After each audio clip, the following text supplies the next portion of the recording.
वन्दे मातरम् वन्दे मातरम् सुजलां सुफलां मलयज शीतलां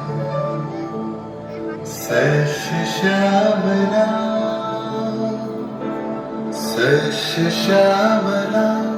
मातरं वन्दे मातरम्। 1908 সালের 11ই অগস্ট কিংসফোর্ডে বন্দে মাতরম বলার দোষে যে বালককে বেত মারার হুকুম দিলেন ব্রিটিশ সরকার, তার পক্ষে দাঁড়িয়ে ক্ষুদিরাম বসু ও প্রফুল্ল চাকি সাহেবের ফিটান গাড়ি লক্ষ্য করে বোমা চালালেন মুজাফফরপুরে।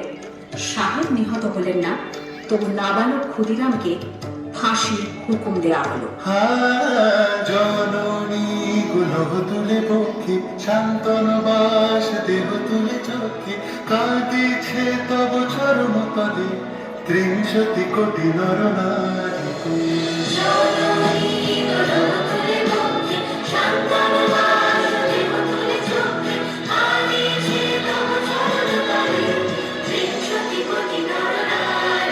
যারা স্বর্গগত তারা এখনো চলে স্বর্গের যে প্রিয় জন্মভূমি এসো স্বদেশ প্রদের মহাবিখ্যাত সেই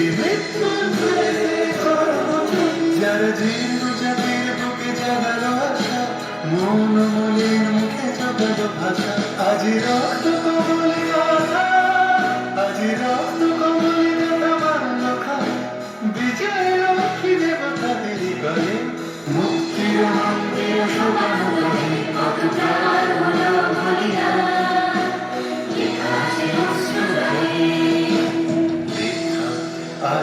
অশ্রু জলে। 9 সেপ্টেম্বর 1915 ইংরেজদের সঙ্গে সম্মুখ সমরের স্বাধীনতা ছিনিয়ে নিতে অস্ত্র আনার পরিকল্পনা করেন যতীন্দ্রনাথ মুখোপাধ্যায়। বালেশ্বরে সঙ্গীদের নিয়ে জাহাজ থেকে সেই অস্ত্র নামাতে গেলে ইংরেজ বাহিনী তাদের ঘিরে ফেলে। বুড়িবালনের তীরে লড়াই বাঁধে বিরাট ইংরেজ বাহিনী বনাম বাঘা যতীন ও তার 4 সতীর্থদের। এককালে শুধু ভোজালি হাতে যিনি বাঘ মেরেছিলেন, সেই বীর সেদিন লুটিয়ে পড়লেন। আমি হাসি হাসি পড়ব ফাঁসি দেখবে ভারতবাসী ও মা হাসি হাসি পড়ব ফাঁসি দেখবে ভারতবাসী একবার বিদায় দে মা ঘুরে আসি।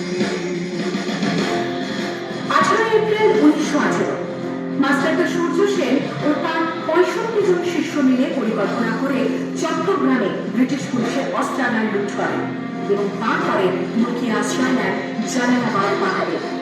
এর 4 দিন পর ব্রিটিশ বাহিনী খুঁজে বার করে মাস্টারদা ও তার সঙ্গীদের।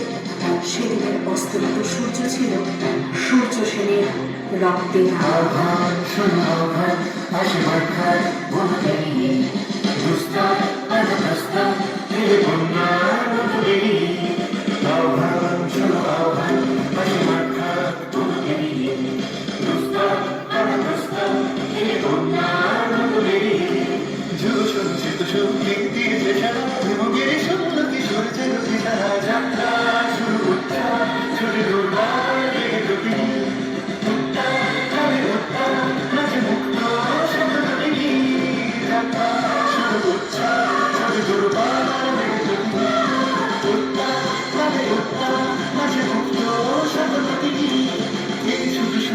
নবকালে জেগেছে রণসাজে সেজেছে অধিকার অর্জনে এই শুধু সুপ্ত যে নবকালে জেগেছে রণসাজে সেজেছে অধিকার